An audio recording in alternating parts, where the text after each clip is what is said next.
Assalamualaikum Pak Am. Waalaikumsalam warahmatullahi wabarakatuh. Saya mau bertanya tentang penggunaan hukum GoPay, OVO, serta ShopeePay dan lainnya yang senada.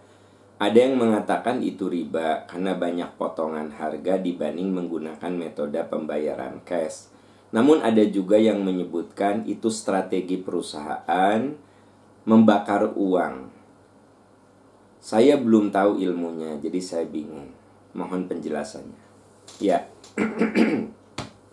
sahabat-sahabat sekalian, sekarang ini era di mana semua perusahaan memberikan kenyamanan kepada customernya. Jadi semua berjuang untuk memberikan kemudahan, untuk memberikan service yang excellent, yang sangat-sangat memuaskan begitu. Nah, ini filosofinya dari situ dulu, bahwa sekarang ini banyak perusahaan apapun itu berusaha untuk memanjakan customernya.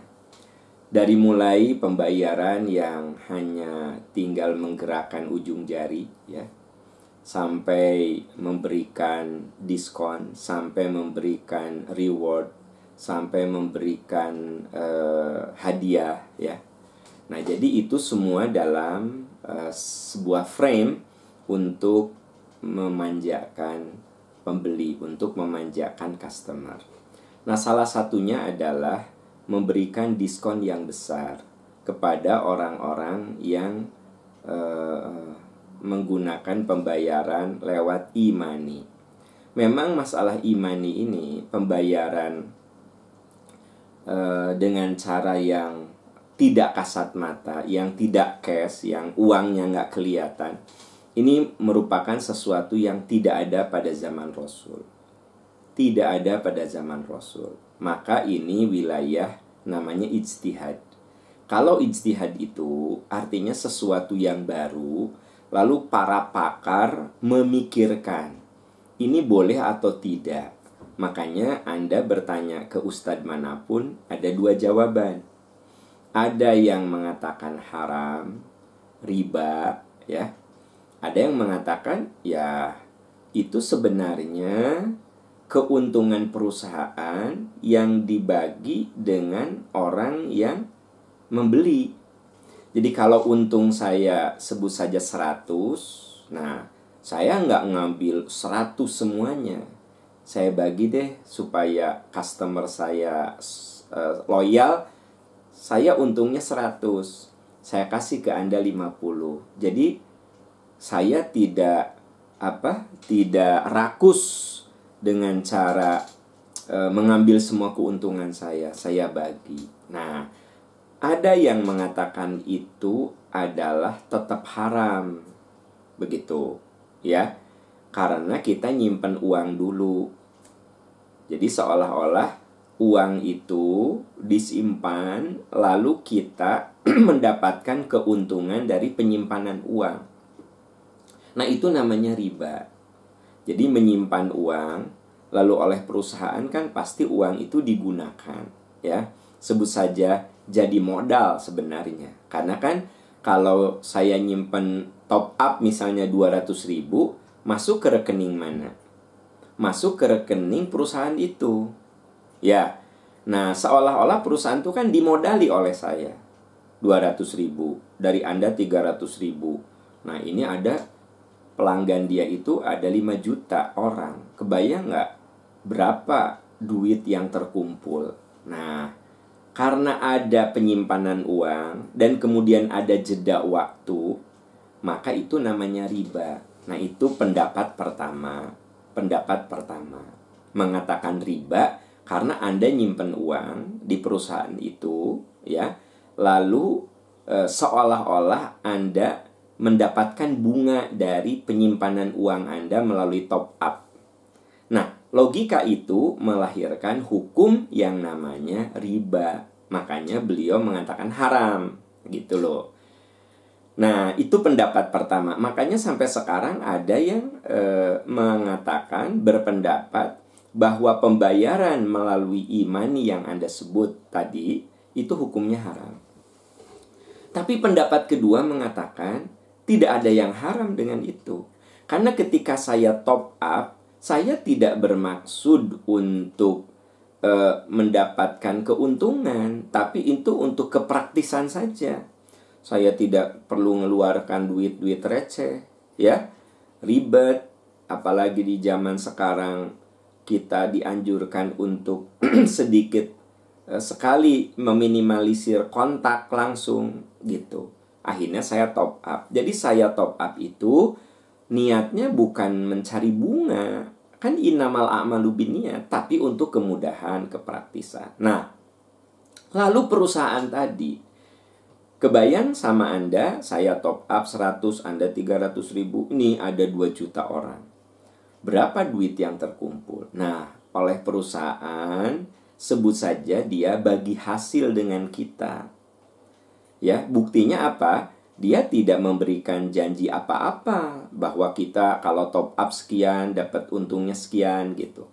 Nah, si perusahaan tadi yakin dapat keuntungan dari duit yang kita simpen itu, dapat keuntungan. Paling tidak kita memodali dia. Nah, si untung tadi di-share ke kita, maka jadilah diskon gitu loh. Nah, kalau saya secara pribadi melihat, satu, nawaitu kita bukan mencari untung. Nawaitu kita ya untuk safety saja, biar simple kan gitu, untuk kemudahan. Jadi niat kita kemudahan. Ternyata perusahaan itu mendapatkan keuntungan, lalu dia berbagi, yaitu statusnya jadi hadiah. Yang namanya hadiah itu kan sesuatu yang diperbolehkan. Saya dipinjami oleh Anda, sebut saja 1 juta. Ya, lalu uang yang 1 juta itu ternyata sama saya digunakan untuk jualan. Anda bilang, Pak Aam, saya titip uang ya 1 juta ya. Dipegangku saya teh sok kepake saya teh. Nah, Anda titip ke saya. Lalu saya gunakan itu untuk modal. Ternyata ada untung. Begitu Anda mau ambil 1 juta, saya kasih 1.100.000. Kata Anda, teh Pak Aam, ini apa yang 100.000? Ya, itu saya berbagi keuntungan dengan Anda. Jadi sebenarnya uang Anda tuh sama saya dijadikan modal. Karena daripada nganggur, lebar, udahlah. Nah, ini pertanyaannya, boleh nggak Anda terima uang yang 100.000 dari saya? Ya tentu saja tidak ada masalah. Gitu loh. Jadi, saya termasuk yang berpendapat menggunakan transaksi lewat e-money ya, itu termasuk sesuatu yang sah, halal. Bahwa kita dapat diskon itu dan ini, fasilitas kemudahan itu dan ini, yaitu bentuk terima kasih dari perusahaan sama kita. Karena sebenarnya secara tidak langsung kita sudah memodali mereka. Begitu. Jadi tidak ada unsur ribanya di situ, saya lihat tidak ada unsur riba. Tapi tentu saya menghargai pendapat saudara-saudara kita yang kekeh mengatakan itu riba, karena katanya zaman Nabi juga nggak begitu, zaman Nabi juga cash ya. Ya kita hargai. Saya bilang ini kan sebuah mekanisme pembayaran modern ya, yang zaman Rasul tidak ada. Ada yang berpikirnya kekeh kudu cash ya, sampai apapun, bayar listrik, bayar telepon, mama tidak boleh pakai bank ya, kudu datang ke kantor PLN, kudu datang ke PDAM.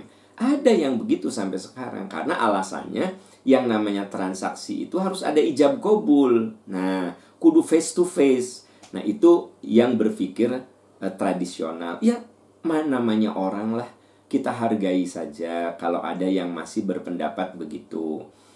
Ya, kita menghargai karena ini persoalan yang kita sebut sebagai persoalan kemodernan. Ada yang memang bisa merespon secara positif, ada juga yang kekeh dengan pemikiran masa lalunya. Mangga sekarang mah Anda mau mengambil pendapat yang mana. Kalau Anda lebih cenderung mengatakan itu haram, ya berarti semua Anda lakukan cash. berarti Anda nggak bisa masuk lewat tol. Karena kan sekarang tidak terima uang cash gitu. Ada yang mengharamkan ya uang yang e-money gitu loh. Tapi dia sendiri punya kartu tol, gimana sih? Nah, jadi maksud saya ini sebuah tuntutan kemodernan. Yang mau tidak mau ya kita ambil maslahatnya. Jadi kalau teman-teman kekeh mengatakan bayar lewat produk-produk tadi ya yang sifatnya imani itu haram, ya mangga, berarti Anda jangan gunakan itu. Tapi kalau saya secara pribadi berpendapat tidak ada masalah. Lalu diskon-diskon itu dari mana? Iya, bentuk sharing profit. Dari perusahaan tadi dia berterima kasih sama kita. Karena walau bagaimanapun sebenarnya secara tidak langsung kita memodali mereka. Begitu. Lalu mereka punya untung. Dia berbagi sama kita dalam bentuk diskon-diskon itu. Begitu. Jadi sifatnya hadiah. Jadi sifatnya berbagi keuntungan. Ya, kalau sifatnya berbagi dan kita sendiri tidak pernah menetapkan, kan tidak ada masalah. Iya nggak? Kalau kita tidak menetapkan, saya minjemin uang kepada Anda, lalu Anda memberikan bagi hasil ke saya sebagai bentuk terima kasih, terus apanya yang salah dengan itu? Tidak ada yang salah. Itu menurut hemat saya. Jangan lupa ini zaman Rasul belum ada, makanya Anda bertanya kepada narasumber siapapun ya yang ada di muka bumi ini, pasti ada dua pendapat. Ada yang mengatakan boleh, ada yang mengatakan tidak boleh. Ujungnya kembali kepada Anda. Gunakan logika-logika Anda ya. Kemudian pakai pendekatan nurani Anda yang bersih ya. Kemudian Anda berpijak kepada sebuah kehidupan realitas. Itu menurut hemat saya. Wallahu a'lam bishawab.